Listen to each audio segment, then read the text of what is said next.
الحمد للہ رب العالمین والصلاة والسلام علی سید المرسلین اما بعد فاعوذ باللہ من الشیطان الرجیم بسم اللہ الرحمن الرحیم الصلاة والسلام علیک یا رسول اللہ وعلی آلک واصحابک یا حبیب اللہ الصلاة والسلام علیک یا نبی اللہ وعلی آلک واصحابک یا نور اللہ۔ دورہ صرف الناب کے حوالے سے ہم لوگ حاضر ہیں۔ نصاب الصرف میں سے اسماء مشتقات کا سبق ہم پڑھ رہے تھے۔ آخری دن ہم نے اس میں تفضیل کے بنانے کا طریقہ پڑھا تھا۔ اس کے بعد اس میں مبالغہ کے بنانے کا طریقہ ہے، اور اس میں آلہ ہے اور اس میں ظرف ہے۔ آج ہم اس کو پڑھنے کی کوشش کریں گے۔ سبق نمبر 19 اس میں مبالغہ کے بارے میں ہے۔ اس میں مبالغہ جو ہے یہ صفت مشبہ آپ نے پڑھا، صفت مشبہ سے بھی کچھ تعلق رکھتا ہے اور کچھ اس کا تعلق جو ہے وہ اس میں تفصیل کے ساتھ ہے۔ اس میں مبالغہ جو ہے جس طرح سے صفت مشبہ سمائی ہوتا ہے، اسی طرح سے اسماء مبالغہ جتنے بھی ہیں وہ سارے کے سارے سمائی ہوتے ہیں، اور اسی طرح سے جس طرح سے اس میں تفضیل زیادتی کا معنی دیتا ہے، اسی طرح سے اس میں مبالغہ بھی زیادتی کا معنی دیتا ہے۔ معنی زیادتی کا دینے میں تھوڑا فرق یہ ہے کہ اس میں مبالغہ جو ہوتا ہے اس کے اندر زیادتی کا معنی جو ہوتا ہے وہ مطلقاً زیادتی کا پایا جاتا ہے، جبکہ اس میں تفضیل کے اندر یہ زیادتی کا معنی کسی کے مقابلے میں پایا جاتا ہے۔ کہتے ہیں اس مبالغہ کی تعریف وہ اسم مشتق جو فاعل میں مصدری معنی کی زیادتی پر دلالت کرے، جیسے درابن۔ اب یہ درابن زیادہ مارنے والا جو ہے یہ فاعل میں مصدری معنی میں زیادتی پر دلالت کر رہا ہے، یعنی بہت زیادہ مارنے والا، زیادہ مارنے والا، یعنی فعل کے اندر زیادتی پائی جا رہی ہے۔ اسم مبالغہ بنانے کا طریقہ کہتے ہیں اس کے بنانے کا کوئی خاص طریقہ نہیں ہے۔ اس میں فاعل میں مختلف حرکات و سکنات میں رد و بدل کرنے سے بنتا ہے، جیسے داربن سے درابن، عالمن سے علامتن وغیرہ وغیرہ۔ تنبیہ بیان کر رہے ہیں، کہتے خیال رہے کہ صفت مشبہ کی طرح اس میں مبالغہ کے اوزان بھی سب کے سب سمائی ہوتے ہیں۔ فوائد: اس مبالغہ میں تذکیر و تانیث کا کوئی فرق نہیں ہوتا، جیسے رجل علام اور امرأۃ علام، لیکن کبھی مبالغہ میں مزید زیادتی کے لیے اس کے آخر میں تا کا اضافہ کر دیا جاتا ہے، جیسے رجل علامۃ امرأۃ علامۃ۔ یہ تا تانیث کی نہیں ہوتی، یعنی یہ تا تانیث کے لیے استعمال نہیں ہوتی ہے، بلکہ یہ اس میں مبالغہ میں مزید جو ہے وہ اضافہ کرنے کے لیے آتی ہے۔ اس کے بعد فرما رہے ہیں کہ جب فعیل بمعنی فاعل یا فعول بمعنی مفعول ہو تو تذکیر و تانیث میں فرق کیا جائے گا، جیسے مذکر کے لیے یعنی مذکر کے لیے مذکر اور مؤنث کے لیے مؤنث کا صیغہ لایا جائے گا، مذکر کے لیے تا کے بغیر اور مؤنث کے لیے تا کے ساتھ لایا جائے گا، جیسے ہوا علیم، ہی علیمۃ، ہوا رسول۔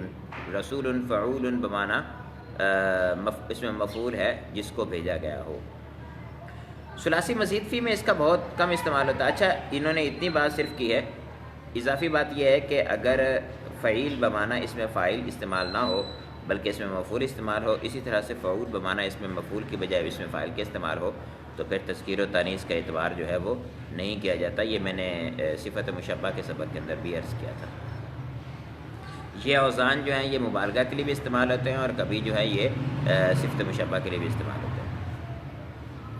ثلاثی مزید فی میں اس کا استعمال بہت کم ہے، جیسے آتا سے معطاء، بہت زیادہ دینے والا۔ یہ آتا یعطی اعطاء باب افعال ہے، اس سے معطاء کے وزن پر بہت زیادہ دینے والا مبالغے کے لیے استعمال ہوتا ہے۔ اسی طرح سے انذرا سے نذیر بنانا، یعنی انذر ینذر انذار، یہ بھی باب افعال ہے، اس سے نذیر کا صیغہ نکالا جاتا ہے فعیل کے وزن پر بہت زیادہ ڈر سنانے والا، تو یہ بھی جو ہے یہ کم استعمال ہوتا ہے، یعنی نذیر تو زیادہ استعمال ہوتا ہے، لیکن مطلب یہ ہے کہ مزید فی کے کوئی اتنے زیادہ افعال نہیں ہیں کہ جن سے آپ دیکھیں کہ عرب جو ہیں اس سے مشتق کر کے مبالغے کے لیے صیغے کو استعمال کرتے ہیں۔ چند اوزان یہاں پر انہوں نے بیان کیے ہیں۔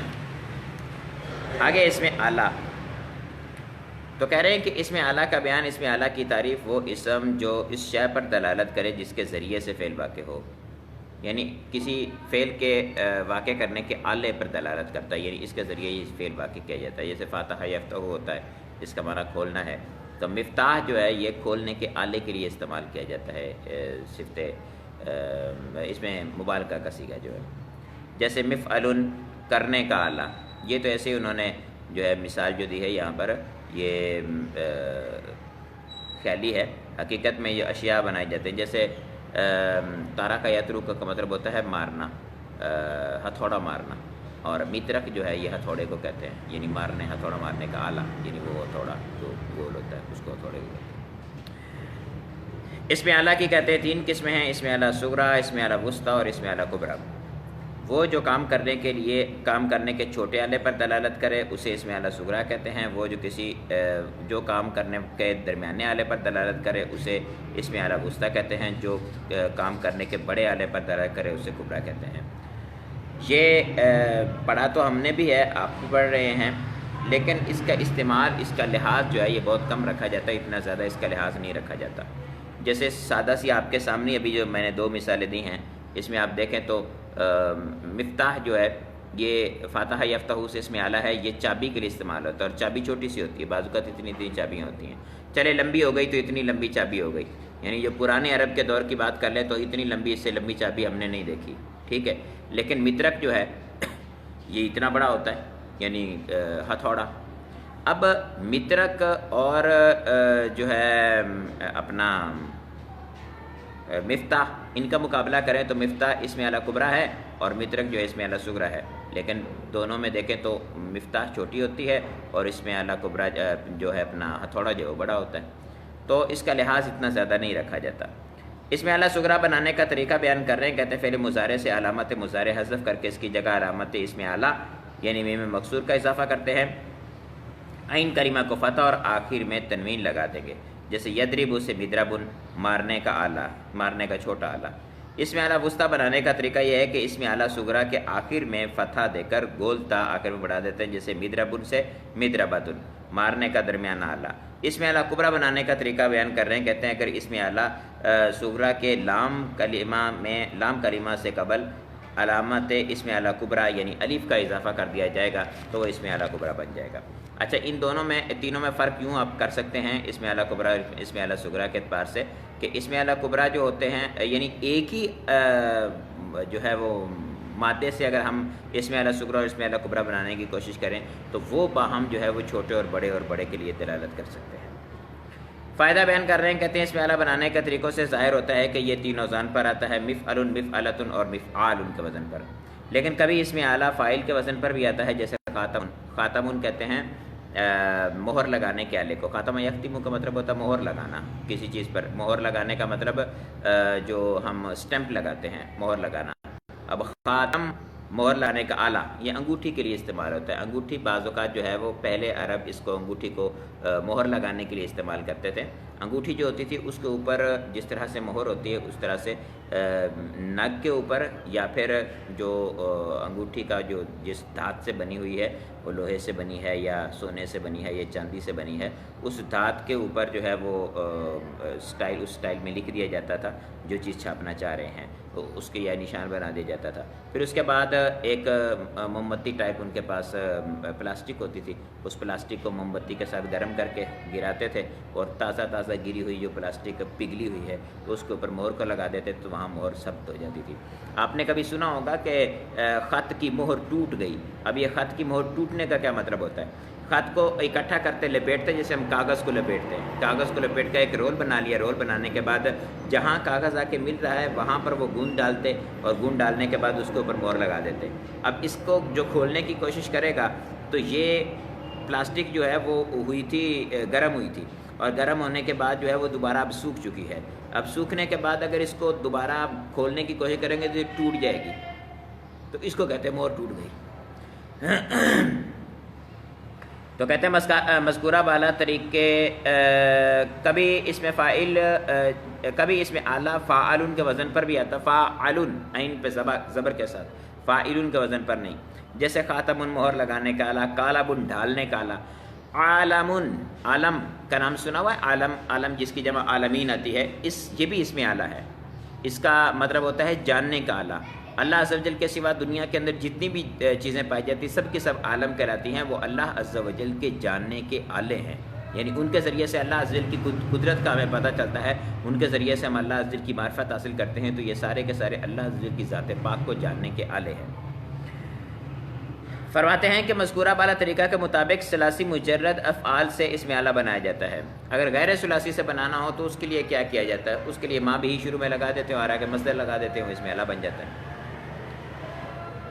کہتے ہیں اگر غیر ثلاثی مجرد فعل ثلاثی مزید فی، ثلاثی رباعی و مزید فی ان سے بنانا ہو تو اس صورت ثلاثی مزید فی سے اور رباعی مجرد و مزید فی سے اسے اسم اعلیٰ بنانا ہے، اسم اعلیٰ کا معنی لینا ہو تو اس فعل کے مصدر کو الف لام کے ساتھ مرفوع لا کر اور اس سے پہلے ما بہی کا اضافہ کر دیتے تو پورا جملہ بن جاتا ہے ما بہل استنصار، جس سے مدد حاصل کی جا سکے، ٹھیک ہے۔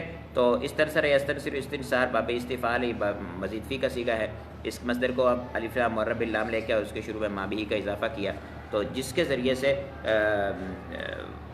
مدد لی جائے، تو اس معنی میں اب بہل استنصار جو ہے یہ جار مجرور خبر مقدم اور الاستنصار جو ہے یہ مبتدا مؤخر اور جملہ ہو کر ما موصول کا صلہ موصول اپنے صلہ سے مل کر یہ پھر کلام کا جز بنے گا۔ اس میں اعلیٰ میں بھی تذکیر و تانیث کا کوئی فرق نہیں ہوتا، یعنی مذکر کے لیے مؤنث کے لیے دونوں جگہ پہ لائے جاتے ہیں۔ سبق نمبر 21 اس میں ظرف کے بارے میں ہے۔ اس میں ظرف تھوڑا سا غور سے سننے والا ہے، اس کے عین کلمہ کے بارے میں جو قواعد ہیں وہ ہمیشہ بھول جاتے ہیں۔ اس میں ظرف کی تعریف بیان کر رہے ہیں، کہتے ہیں وہ اسم جو کسی کام کے واقع ہونے کی جگہ یا وقت پر دلالت کرتا ہے، جیسے مضربن مارنے کی جگہ یا مارنے کا وقت۔ اس میں ظرف بنانے کا طریقہ بیان کر رہے ہیں، کہتے ہیں فعل مضارع میں علامت مضارع حذف کر کے اس کی جگہ علامت مضارع اس میں علامت اس میں ظرف میم مفتوح کا اضافہ کریں گے، لام کلمہ پر تنوین لگائیں گے اور پھر عین کلمہ کو کیا کریں گے؟ عین کلمہ کے لیے یہ دو صورتیں بیان کر رہے ہیں، کہتے ہیں کہ اگر فعل مضارع مفتوح العین مضموم العین یا ناقص ہو تو عین کلمہ کو فتح دیں گے، جیسے یجمعو سے مجمعون، ینصرو سے منصرون، یدعو سے مدعا، ٹھیک ہے۔ عین کلمہ مفتوح ہو، مضارع کا عین کلمہ مفتوح ہو یا مضارع کا عین کلمہ مضموم ہو یا ناقص ہو تو اس کے عین کلمے کو فتح دیں گے، اور مضارع کا عین کلمہ مکسور ہو یا مثال ہو یا مضاف مکسور العین ہو تو عین کلمہ کو کسرہ دیں گے۔ یعنی مضاعف اور مثال اور ناقص کے بارے میں تو ہم مطلقاً کہہ سکتے ہیں کہ مثال کے اندر کسرہ اور جو ناقص ہے اس کے اندر فتح دیں گے، رہ جائے گا اجوف اور اپنا جو ہے وہ مضاعف، تو اس کا اعتبار صحیح والا کیا جائے گا کہ اس کے اندر اگر علامت مضارع مفتوح یا علامت مضارع مضموم ہو تو فتح دیتے ہیں اور اگر مکسور ہو تو کسرہ دیتے ہیں۔ بعض اہل صاف نے یہ جو فرمایا ہے کہ مضاف میں اس میں ظرف مطلقاً بروزن مفعل بفتح العین آتا ہے، دلیل یہ دی ہے کہ قرآن پاک میں لفظ مفر بفتح العین آیا ہے، حالانکہ یہ باب ضرب یضرب سے ہے، فر یفر ہوتا ہے، تو فرماتے ہیں کہ یہ صحیح نہیں کیونکہ مفر اس میں ظرف نہیں بلکہ مصدر ہے، یعنی مصدر میمی بھی تو ہوتا ہے نا ایک، تو مصدر میمی بھی ظرف کے وزن پر آتا ہے لیکن مفعل کے وزن پر آتا ہے۔ فائدہ بیان کر رہے ہیں، کہتے ہیں ثلاثی مجرد سے اس میں ظرف دو وزن پر آتا ہے، جیسے مفعل اور مفعیل، یعنی میم کی فتح کے ساتھ اور میم کی کسرہ کے ساتھ، اور کسی شے کی کثرت پر دلالت کرنے کے لیے اس میں ظرف مفعلتن کے وزن پر بھی آتا ہے، یعنی اس کے ساتھ گولتا کا بھی اضافہ کر دیا جاتا ہے، جیسے مکتبۃن کثیر کتابوں کا مرکز، مکتبہ جو ہے وہ کتاب کی جگہ کے لیے استعمال ہوتا ہے اور اس کے لیے جب تا لگا دی گئی تو مزید کثرت پر دلالت کرنے کے لیے استعمال ہوتا ہے۔ اسی طرح سے قبر سے مقبرۃن ہوتا ہے، بہت بڑا قبرستان، اور اسی طرح سے مأسدۃن، یہ اسد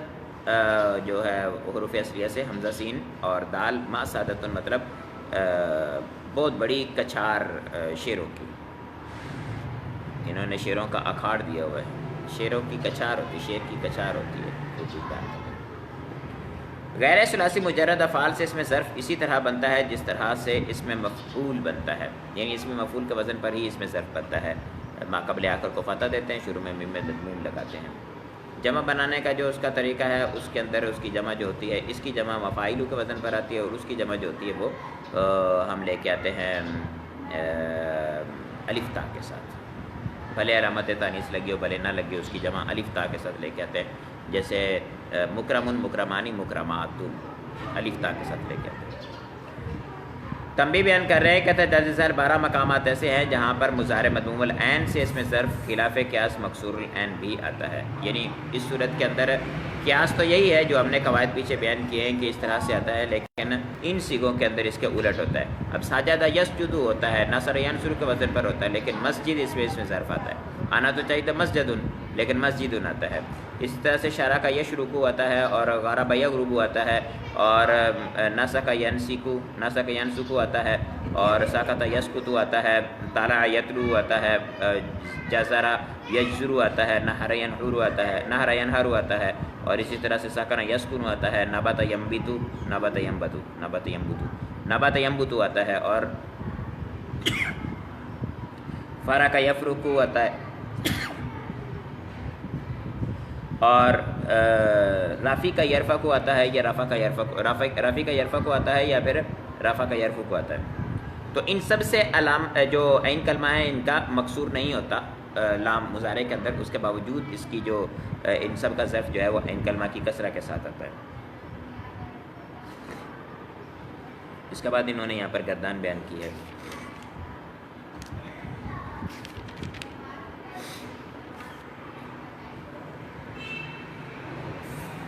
اس کے بعد سبق نمبر 22 فعل تعجب کا بیان ہے۔ کہتے ہیں کہ فعل تعجب کی تعریف وہ فعل جو کسی چیز پر تعجب کے اظہار کے لیے وضع کیا گیا ہو، جیسے ما احسنہ، کتنا حسین ہے شخص۔ اب اس مثال کے اندر ما احسنہ جو ہے یہ کسی چیز پر تعجب کے اظہار کے لیے ذکر کیا جا رہا ہے۔ اگر تعجب کے اظہار کے لیے ہو تو تب ما احسنہ استعمال کریں گے، اگر تعجب نہیں ہے بلکہ ہم تعریف بیان کرنا چاہ رہے ہوتے ہیں کہ کیا حسین بندہ ہے، تو اس صورت میں تعجب نہیں ہوتا، تو اس صورت کے اندر آپ اس کو استعمال نہیں کر سکتے، بلکہ اس کے لیے الگ الفاظ استعمال کرنے ہوں گے آپ کو۔ اگر تعجب ہو رہا ہے آپ کو تو اس صورت کے اندر آپ فعل تعجب کو لا سکتے ہیں۔ انشاء تعجب کے لیے فعل تعجب لایا جاتا ہے۔ فعل تعجب بنانے کا طریقہ بیان کر رہے ہیں۔ کہتے ہیں ثلاثی مجرد سے فعل تعجب کے 3 اوزان بنتے ہیں، ما افعلہ و افعل بہ اور فاعولا۔ اصل میں فعل تعجب بنانے کے 2 طریقے ہوتے ہیں، ما افعلہ اور افعل بہ۔ فاعولا جو ہے وہ قرآن پاک کے اندر وحسن اولئک رفیقا، یہ آیت کریمہ جو ہے اس کے اندر حسن استعمال ہوا ہے، وہ قرآن پاک کے اندر ایک ہی جگہ استعمال ہوا اور عرب اس کو اس طرح سے استعمال زیادہ نہیں کرتے، جس کی وجہ سے اس کو اس وزن میں شمار کر لیا گیا، وگرنہ اصل میں جو زیادہ تر استعمال ہونے والے عرب کے اندر الفاظ ہیں وہ ما افعلہ اور افعل بہ ہے۔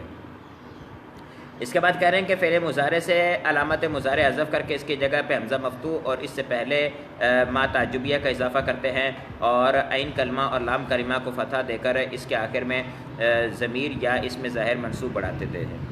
یہ لمبا چوڑا جو انہوں نے طریقہ بیان کیا ہے، آپ اس کو چھوڑیں، اس کے لیے آسان سا طریقہ یہ رکھیں کہ شروع کے اندر جو ہے وہ ما تعجبیہ لے کے آئیں گے، اور اس کے بعد اس فعل سے باب افعال پہ ماضی کا صیغہ لے کے آئیں گے، باب افعال پہ ماضی کا صیغہ لے کے آئیں گے۔ شروع کے اندر آپ اس کے علامت جو ہے وہ شروع میں اس کے ما لے کے آئیں گے، اور اس کے بعد اسی فعل سے آپ باب افعال پہ لے جا کر اس کا ماضی کا صیغہ لے کے آئیں گے۔ آخر کے اندر آپ نے حاضمین لگانی ہے یا کوئی اس میں ظاہر لگا دے، دونوں لگا سکتے ہیں۔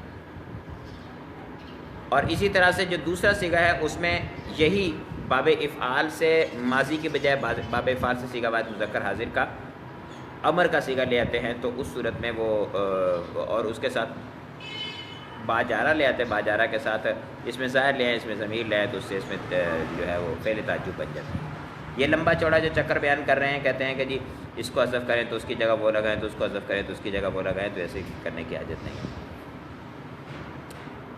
فعل مضارع سے علامت مضارع حذف کر کے فا کلمہ کو فتح اور عین کلمہ کو دمہ اور لام کلمہ کو فتح دے دیجیے، یفعلوا سے فاعولا بن گیا۔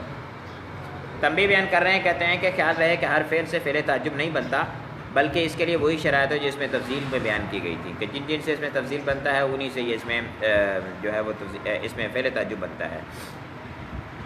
وہاں پر جو ہم نے کہا تھا کہ ازید یا اشد اور اکبر وغیرہ کے صیغے لگا کر آپ مزید فی سے بنا سکتے ہیں، تو یہاں پر بھی ایسا ہی ہوتا ہے کہ انہوں میں سے کوئی چیز لگا سکتے ہیں، لیکن یہاں پر جہاں پر وہاں پہ ضمیر تھی، یہاں پر بھی جو ضمیر آ رہی ہے اس کی جگہ پہ آپ اس کو لے کے آ جائیں گے، کیا کہتے ہیں اس میں تفصیل کو، یعنی اس کو لے کے آ جائیں گے، مصدر کو لے کے آ جائیں گے اس کے، جیسے ہوتا ہے اکرم یکرم اکرام ہے، ما اشد اکرامم بھی و اشدد ما اشد اکراما و اشدد باکرامہ. تو اب وہی جو سیگا تھا فعل کا، اس کی جگہ پہ آپ اشدہ کا فعل لے کے آ گئے. اب اشدہ سیگا بعد مذکر غائب باب افعال سے بن گیا، اور اس کے بعد اکرامن حالت نصبی کے اندر آپ اس میں لے کے آ جائیں مصدر کو. اسی طرح ما اشد استغفارن، ما اشد اجتنابا، ما اشد انفطارا، ما اشد دہرجتا وغیرہ وغیرہ اس طرح سے لا سکتے ہیں. اور دوسرا سیگا جو ہے وہ وہی باب افعال سے فک ادغام کے ساتھ لے کے آئیں گے. ما و اشدد بھی، اشدد یہ امر کا سیگا ہے فعل باب افعال سے، تو وہ بنا کے اس کے ساتھ آپ علامت جو ہے وہ اس کے ساتھ مصدر کو منصوب لے کے آ جائیں گے، اس سے یہ بن جائے گا.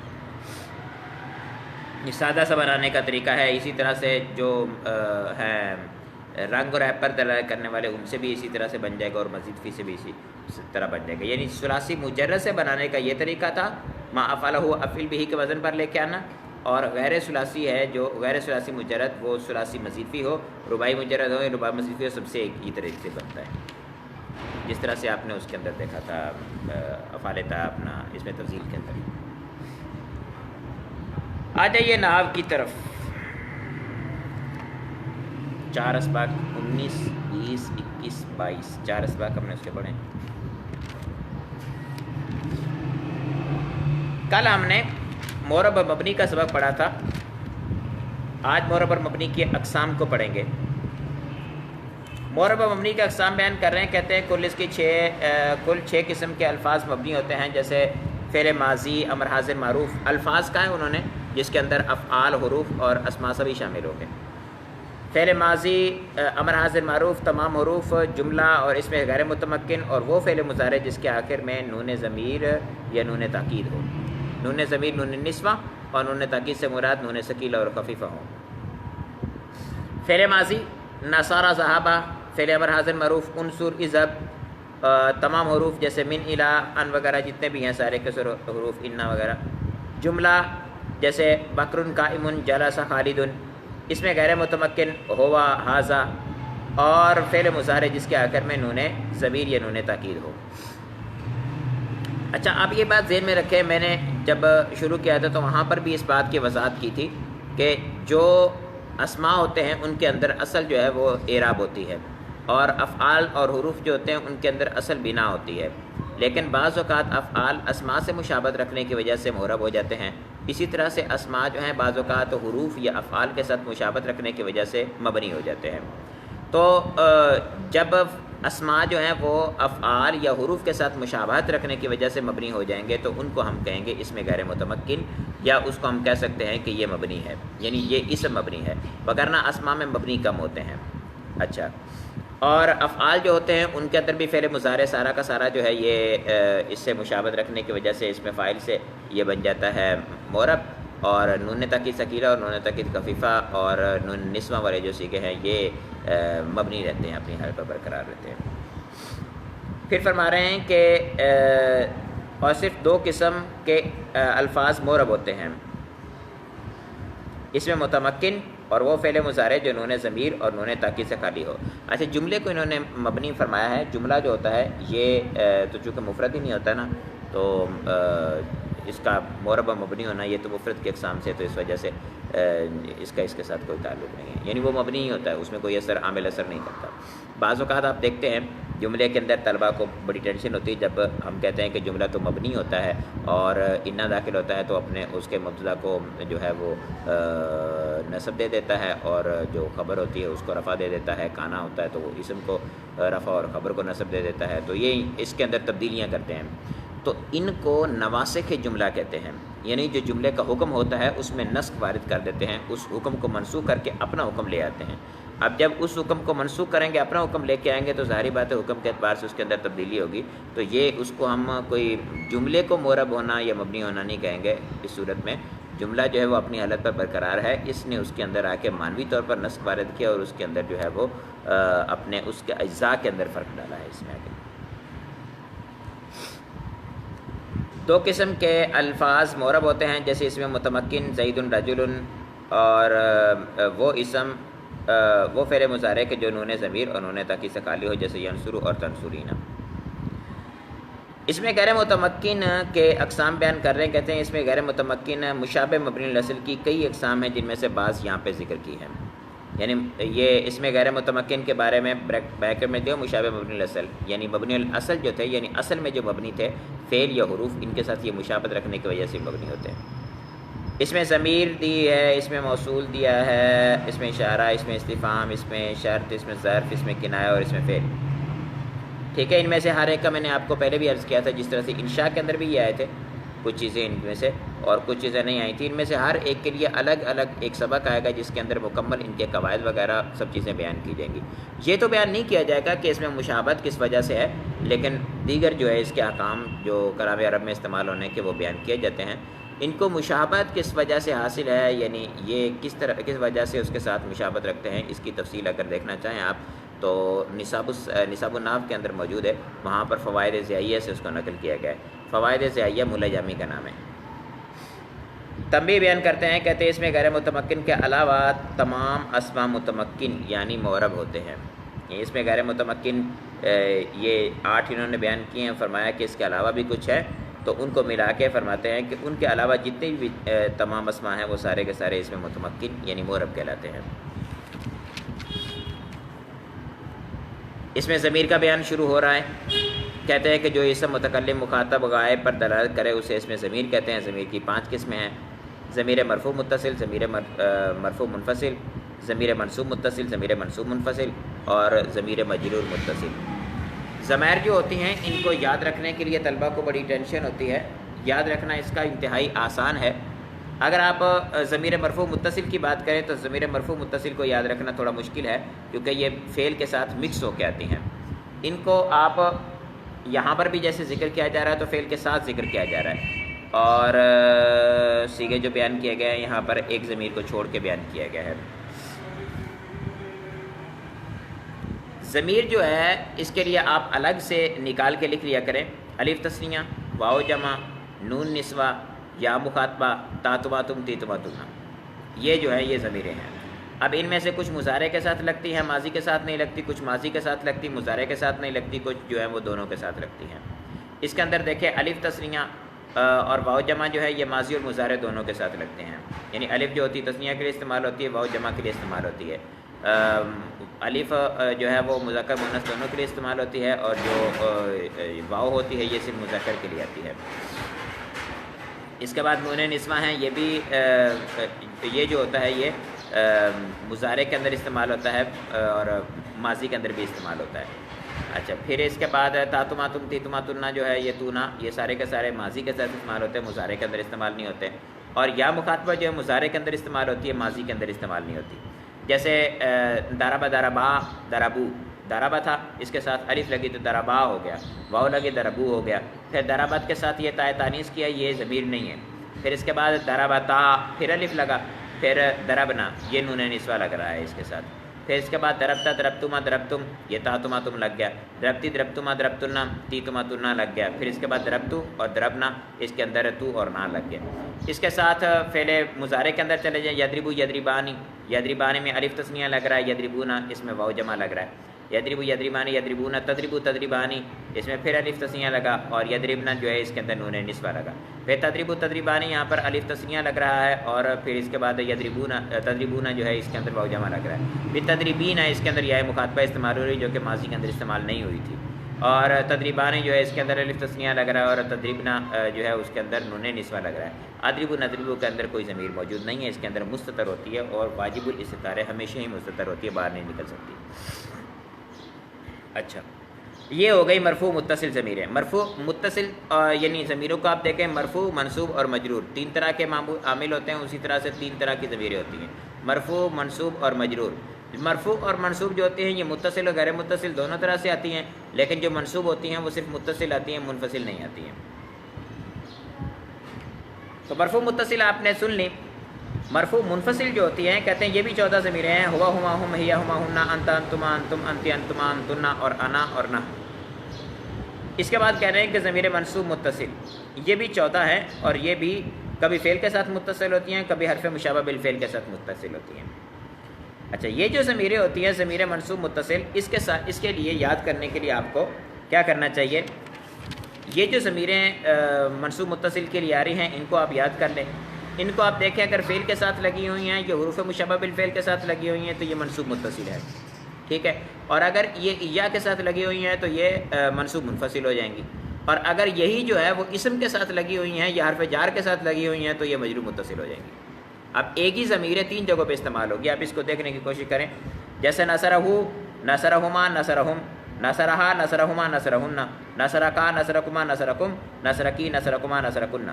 اب اس مثال میں دیکھیں آپ تو ہو ہما ہم، ہا ہما ہننا، کا کما کم، کی کما کننا، اور یا اور نا ہے. اسی طرح انہو، انہما، انہم، یہاں دیکھیں یہاں پہ بھی ہو ہما ہم، ہا ہما ہننا لگا ہوا ہے. تو یہ فعل کے ساتھ لگی ہے تب بھی وہی لگی ہوئی تھی، حرف مشبہ بالفعل کے ساتھ ہے تب بھی وہی لگی ہوئی ہے. منفصل میں آ جائیں ایہو، ایہما، ایہم، یہاں پہ بھی دیکھیں ایہ کے ساتھ ہا ہما ہم، ہا ہما ہم، ہو ہما ہم، ہا ہما ہننا، اور کا کما کم، کی کما کننا وغیرہ لگے ہوئے ہیں. اسی کے ساتھ آپ مجرور متصل کے اندر آ جائیں تو ولد کے ساتھ یعنی مجرور متصل جو ہوتی ہیں یہ بھی 2 طرح سے آتی ہے، اسم کے ساتھ یا پھر جار مجرور کے ساتھ ہوتی ہے، ہمیشہ متصل ہی ہے. ولدہ، ولدہما، ولدہم، تو اس مثال میں دیکھ لیں تو ولدو ہو جو ہے یہ ہو ہما ہم، ہا ہما ہننا، کا کما کم، کی کما کننا، اور یا اور نا. اچھا پھر حرف جارہ کے ساتھ لکھ لیں لہو، لہما، لہم، لہا، لہما، لہن. بالکل وہی ضمیریں ہیں جو بار بار استعمال ہو رہی ہیں، کوئی ضمیر تبدیل نہیں ہو رہی ہے. منصوب متصل، منصوب منفصل، مجرور متصل، تینوں کے لیے ایک ہی ضمیر استعمال ہوتی ہے. استعمال کے لیے مقام جو ہے اس کے آپ نے پیچھے دیکھنا ہے کہ کیا لگا ہوا ہے. اگر اسی ہا ہوا ہم، ہو ہما ہننا وغیرہ جو ہے اس کے ساتھ آپ دیکھتے ہیں کہ پیچھے فعل لگا ہوا ہے تو اس کو کہیں گے یہ منصوب متصل ہے. پیچھے جو ہے وہ حرف مشبہ بالفعل لگا ہے تو بھی آپ کہیں گے کہ یہ منصوب متصل ہے. پیچھے آپ کے یا لگا ہوا ہے اس کے تو اس صورت میں آپ کہیں گے کہ یہ جو ہے وہ منصوب منفصل ہو جائے گا. اور اگر پیچھے اسم لگا ہوا ہے، کوئی سا بھی اسم لگا ہوا ہو، ضمیر پہ داخل نہیں ہوتی، کوئی بھی اسم لگا ہوا ہو اس کے ساتھ متصل ہو تو اس کا مطلب ہے کہ یہ مجرور متصل ہے، وہ مضاف بنے گا، یہ مضاف الیہ بنے گی. اور اگر اس کے ساتھ حرف جار لگا ہوا ہے تو اس کو بھی مجرور متصل کہیں گے آپ. یہ یاد رکھنے کے لیے انتہائی آسان طریقہ ہے، اس کو آپ یاد رکھیں کہ اس کے پیچھے کیا چیز ہے. پہچان کے لیے بھی بہت آسان طریقہ ہے. بعض اوقات طالب علموں میں یہ گڑمڑ ہو جاتی ہیں، وہ مرفوع متصل کو منصوب متصل، منصوب متصل کو مجرور متصل بنا رہے ہوتے ہیں. 2 پچھلی یاد کریں اور اگلی ایک ضمیر یاد کر لیں، ان کے پیچھے والے کو یاد رکھنا ہے کہ اس کے پیچھے کیا آئے گا تو یہ کیا بن جائے گی، بس اور کسی چیز کو یاد رکھنے کی حاجت نہیں ہے. ترجمہ تو ظاہری بات ہے، ضمیر نے لوٹنا ہے، جس کے ادھر لوٹے گی وہی اس کے مراد ہوگی، وہی اس کا ترجمہ ہوگا. اس کے بعد فرما رہے ہیں کہ مضارع امر اور نہیں کے 3 صیغوں جیسے واحد مذکر حاضر، واحد متکلم اور جمع متکلم میں ضمیر پوشیدہ وجوباً پوشیدہ ہوتی ہے. نیز ان تینوں فعلوں کے ماضی اور کے 2 صیغوں میں واحد مذکر غائب اور واحد مؤنث غائب میں ضمیر جوازاً پوشیدہ ہوتی ہے. ان سے پوشیدہ ضمیروں کو ضمیر مرفوع متصل مستتر کہتے ہیں، مستتر کہتے ہیں. یہ ذہن میں رکھیے جتنے بھی میں نے افعال آپ کو سنائے ہیں ماضی کے اور مضارع کے افعال، تو ان افعال کے اندر جو گردان میں نے آپ کو دونوں سنائی ہیں ان گردانوں کے اندر جہاں جہاں میں نے ضمیریں آپ کو بتائی ہیں کہ یہاں ضمیریں موجود ہیں، یہ ساری کی ساری ضمیریں بارز کرائیں گی. بارز بارز یبرزو کا مطلب ہوتا ہے ظاہر ہونا، تو یہ بارز ضمیریں کہلائیں گی، یہ ظاہر ضمیریں کرائیں گی. ان کے علاوہ جتنے بھی فعل کے صیغے آ رہے ہوتے ہیں وہاں پر ضمیر ظاہراً موجود نہیں ہوتی. جن میں ظاہراً ضمیر موجود نہیں ہوگی اگر وہ حاضر کا صیغہ ہے یا متکلم کا صیغہ ہے تو ضمیر کا مستتر ہونا واجب ہے. اگر وہ حاضر کا صیغہ ہے یا متکلم کا صیغہ ہے تو ضمیر کا مستتر ہونا واجب ہوگا. اگر اس کے علاوہ ہے تو ضمیر جو ہے وہ مستتر ہونا جائز ہوگی. ٹھیک ہے، سادہ سے اس کو پہچاننے کا طریقہ ہے. آپ اس میں دیکھ لیجئے ماضی ہے تو اس کے اندر دارابا، دارابت، ان دونوں کے اندر ضمیر جائز الاستتار ہے. جائز الاستتار ہونے کا مطلب یہ ہوتا ہے کہ کبھی اس کے لیے اس کا فاعل ضمیر بن جاتی ہے جو ضمیر اس کے اندر مستتر مانی جاتی ہے، کبھی ایسا ہوتا ہے کہ اس کا فاعل جو ہے وہ اس میں ظاہر بھی آ جاتا ہے. لیکن جب اس کا فاعل اس میں ظاہر آئے گا تو اس وقت اس کے اندر سے ہم ضمیر نہیں نکالیں گے، اور جب اس کا فاعل اس میں ظاہر نہیں ہوگا تو پھر اس کے اندر سے ضمیر نکالیں گے جس کو ماقبل کی طرف ہم لوٹائیں گے.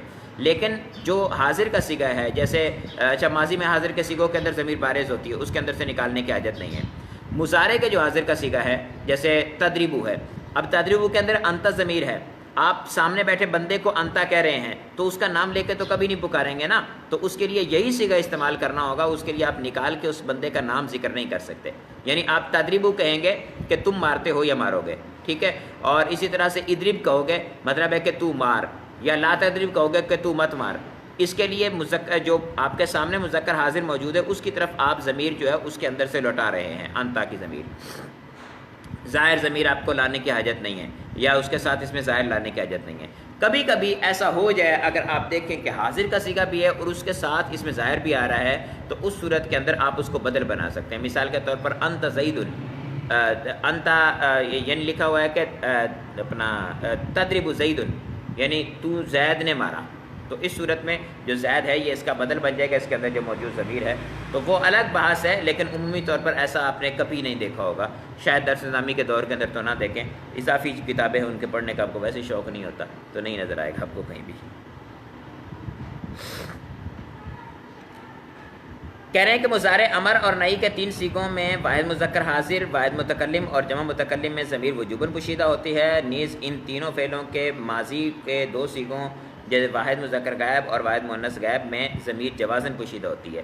جوازاً وجوباً کی سمجھ آ گئی. جوازاً پوشیدہ ہونے کا مطلب یہ ہے کہ اس کو آپ پوشیدہ رکھیں گے، یہ جائز ہے. اس کے ساتھ آپ اس میں ظاہر لے ہیں اس کا فاعل، وہ بھی جائز ہے. اور اسی طرح سے جو واجب الاستتار تھی یعنی جن کا وجوباً پوشیدہ ہوتی ہے اس کو واجب الاستتار، اس کو جائز الاستتار. یہ ایک اور اصطلاح بھی ہے، کسی جگہ یہ اصطلاح استعمال ہو جائے تو اس میں پریشان نہیں ہونا.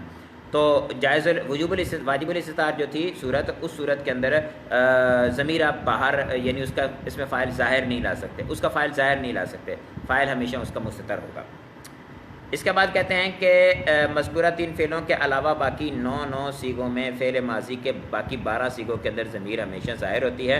ان سب ضمیروں کو ضمیر مرفوع متصل بارز کہتے ہیں. جو میں نے آپ کو گنوائی تھی الف تثنیہ واو جمع نون نسوہ تاتمات یا مخاطبات تاتماتم تیتماتنا، یہ ساری کی ساری جو ہیں یہ ساری کی ساری ضمیریں بارز ہیں. جب بھی فعل کے ساتھ آئیں گی تو بارز ہوگی. اچھا، ایک یہاں ہمارے طلبہ بیچارے غلطی کرتے ہیں. جس طرح سے فعل عامل ہوتا ہے اسی طرح سے شبہ فعل بھی عامل ہوتا ہے. شبہ فعل کے اندر تثنیہ اور جمع کے لیے ہمارے ہاں صیغہ کے ساتھ اعراب لگتا ہے. جیسے داربن ہے تو تثنیہ اس کی استعمال ہوتی ہے داربانی اور جمع اس کی استعمال ہوتی ہے داربونا. اب اس میں وہ الف اور جو واو ہوتی ہے اس کو یہ سمجھتے ہیں کہ یہ ضمیریں ہیں. یہاں پر الف اور واو جو ہیں یعنی الف تثنیہ اور واو جمع کے لیے نہیں آ رہا ہے، یہ ضمیریں نہیں ہیں بلکہ یہ اعراب ہیں. کیونکہ یہی جو صیغہ ہوتا ہے اس کو جب آپ حالت رفع کے اندر لے کے آ رہے ہیں تو الف لگ رہا ہے، حالت نصب و جری کے اندر لے جائیں تو داربانی داربینی ہو جائے گا. اسی طرح سے داربونا جو ہے اس کے ساتھ واو لگ رہا ہے تو ماقبل مضموم، تو اس کو آپ حالت نصب و جری میں لے جائیں تو اس صورت میں داربینہ ہو جاتا ہے. تو اگر یہ ضمیر تھی تو پھر تبدیل کیسے ہو گئی؟ یعنی عامل کے اثر کی وجہ سے تبدیل ہوگی. ضمیر تو مبنی ہوتی ہے، اس نے کہاں سے تبدیل ہونا ہے؟ ضمیر جو ہے وہ ماقبل کی مناسبت وغیرہ سے ہو سکتی ہے، ویسے تبدیل نہیں ہوتی. تو یہ تبدیل ہونا بتا رہا ہے کہ یہ ضمیریں نہیں ہیں، یہ اعراب ہے. اور ویسے بھی آپ اعراب کے بارے میں جو پڑھا ہے آپ نے کہ اعراب الف واو یا بھی ہوتے ہیں، تو الف واو یا جو ہے وہ اسماء کے اندر اعراب آتے ہیں، عامل کے مطابق وہ تبدیل ہوتے رہتے ہیں. اور جب اس کے بنانے کا طریقہ آپ نے پڑھا تھا تو اس کے اندر بھی آپ نے پڑھا تھا کہ داربانی داربینی دونوں طرح سے، مسلمانی مسلمینی دونوں طرح سے آپ اس کی تثنیہ اور اسی طرح سے مسلمون مسلمینہ دونوں طرح سے اس میں اس کی جمع بنائی جا سکتی ہے. اور کب اس کو کون سی جمع یا کون سی اس کی تثنیہ کا صیغہ جو ہے وہ لیا جائے گا، اس کو انشاءاللہ سبق نمبر 21 کے اندر آ رہا ہے جہاں پر اعراب کی مختلف صورتیں بیان کرتے ہیں. اس کے بعد اس میں اشارہ کا سبق بیان فرما رہے ہیں. کہتے ہیں کہ جو اسم مبصر یعنی نظر آنے والی چیز کی طرف اشارے کے لیے وضع کیا گیا ہو اسے اس میں اشارہ کہتے ہیں. مبصر نظر آنے والی، آنکھوں سے نظر آنے والی چیز ہو اس کی طرف اشارہ کیا جائے اس کو مبصر کہتے ہیں. تو اس کی آنکھوں سے نظر آنے والی چیز اس کی طرف اشارہ کے لیے وضع کی گئی ہو اسے اس میں اشارہ کہتے ہیں. اب اس میں اشارہ کی وضع تو یہی ہے کہ ہم کسی مبصر چیز کی طرف اس کو استعمال کریں.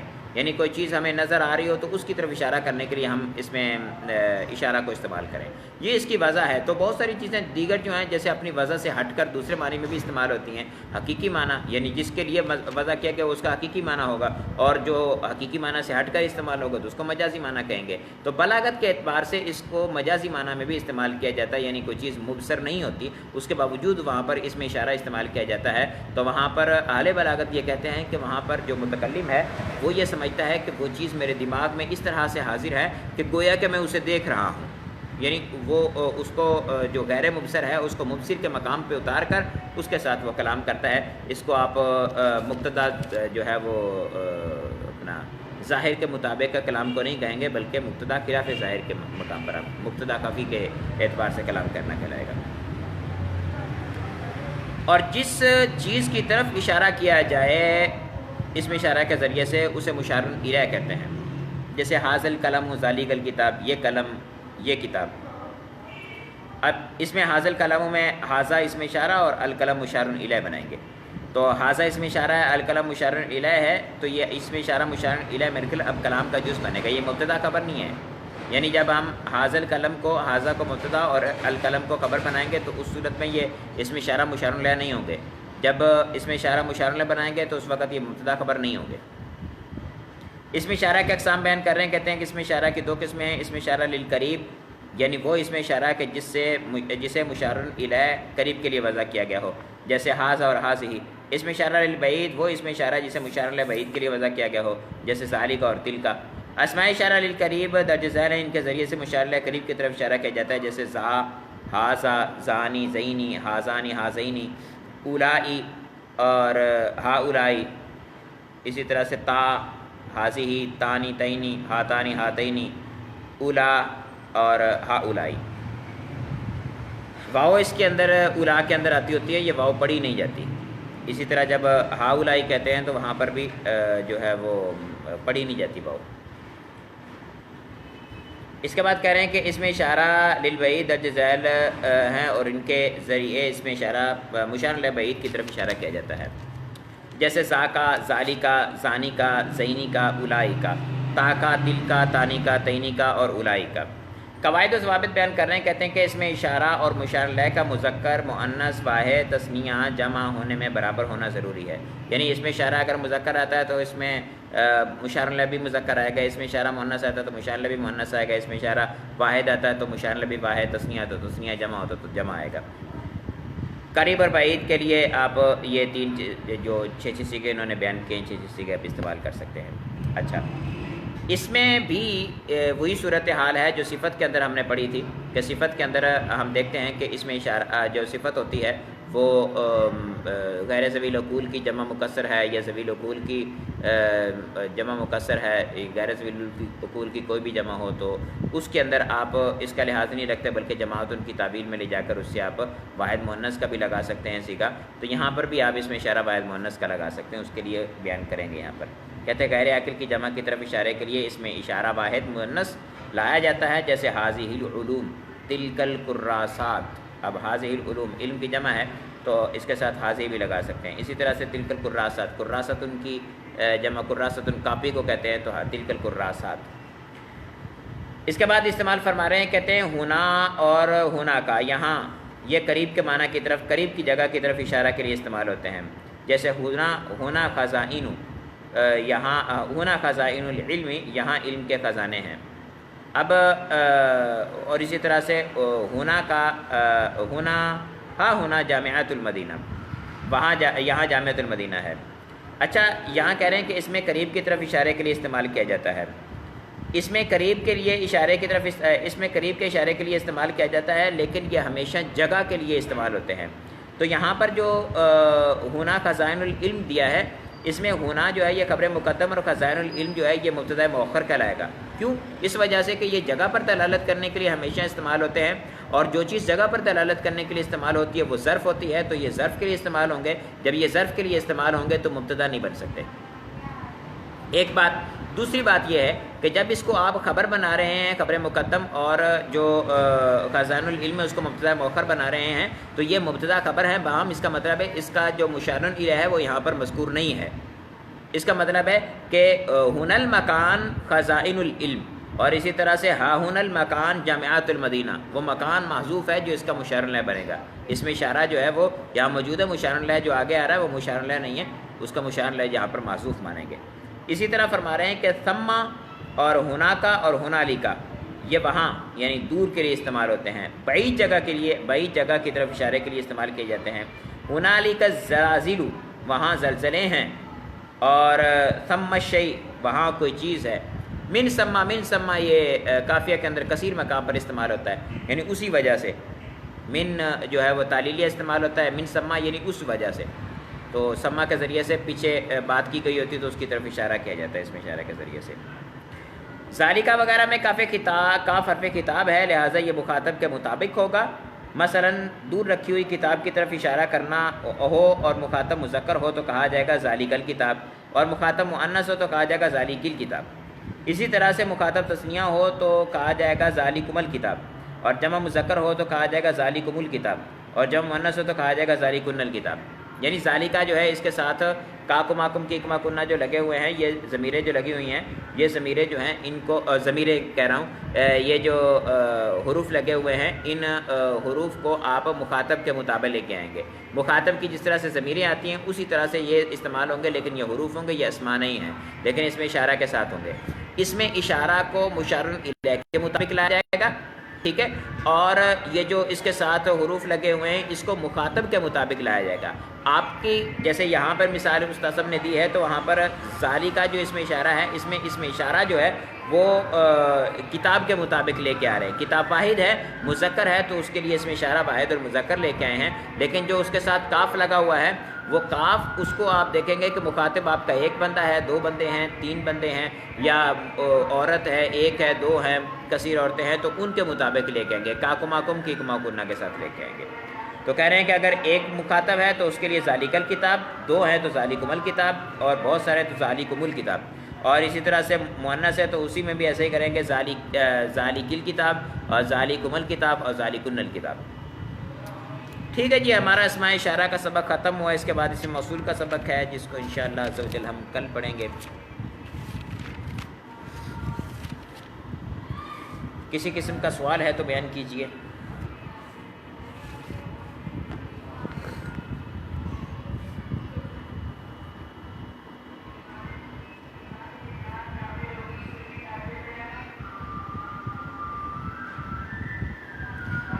خان بہادر بھائی نے واٹس ایپ پہ پرسنل میں سوال کیا تھا. میں اصل میں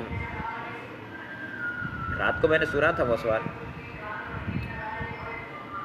اسکرین شاٹ کے ذریعے سے میں جواب دینا چاہ رہا تھا، لیکن نا ابھی کوئی ترکیب بن نہیں پائی. انشاءاللہ آج رات کو آن لائن میں جاؤں گا تو وہاں سے انشاءاللہ اسکرین شاٹ جو ہے وہ لے کے آپ کو جواب میں ضرور سینڈ کروں گا.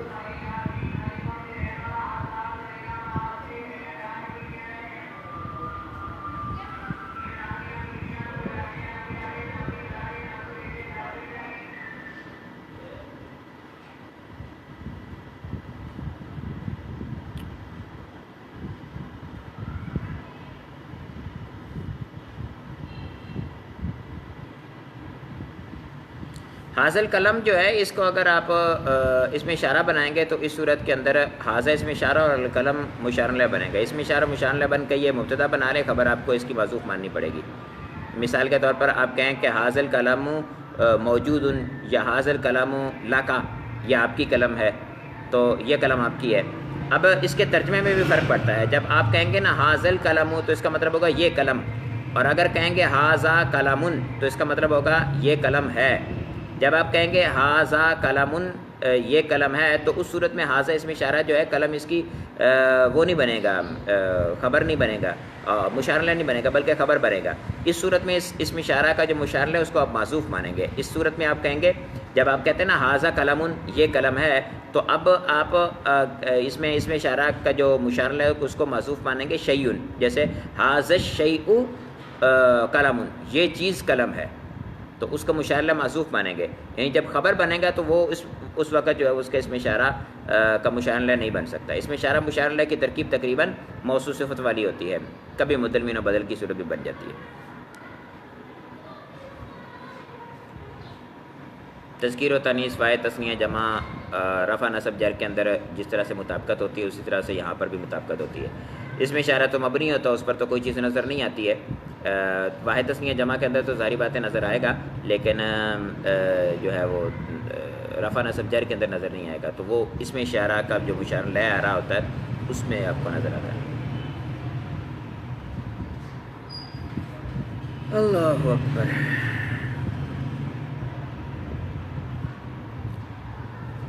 جی میرے خیال میں آج کوئی سوال نہیں. سبق بھی بالکل دونوں آسان تھے، صرف کا بھی آسان تھا اور ناو کا بھی آسان تھا. کوئی اتنی سوالات والی بات نہیں تھی.